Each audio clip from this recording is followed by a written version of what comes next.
Today is the first day of the Lent, and the verse that I have taken for my meditation today is Genesis chapter 24, verse 14. So, a little background around this. This is the story where the servant of Abraham was looking for a bride for Abraham's son. So if you read this, it clearly says that he is praying to God to show, like, the person whom he meets or who God has planned for Isaac should do those things as stated in verse 14. So that is kind of a confirmation for the servant. That is exactly the bride that God has created as a match for Isaac. So now, like, we live in a world like everything is very fast. We quickly decide our life, get into a relationship, and then things part ways in the way even faster than that they pair united. But is that what a church or a Christian want, or is that what God expects from us? No, God expects us to have a successful family life. Yes, marriage is always like fancy, lots of dreams, but however, living in marriage is not that easy. Yes, because we are all human beings, we have our own limitations. To make a marriage successful, overcoming, like working together as a team, understanding each other's limitation to make the marriage successful.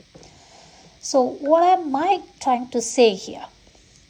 So we are called for pray for our children. So as parents, it is our duty, very necessary duty, right? We are setting a base for our children's life.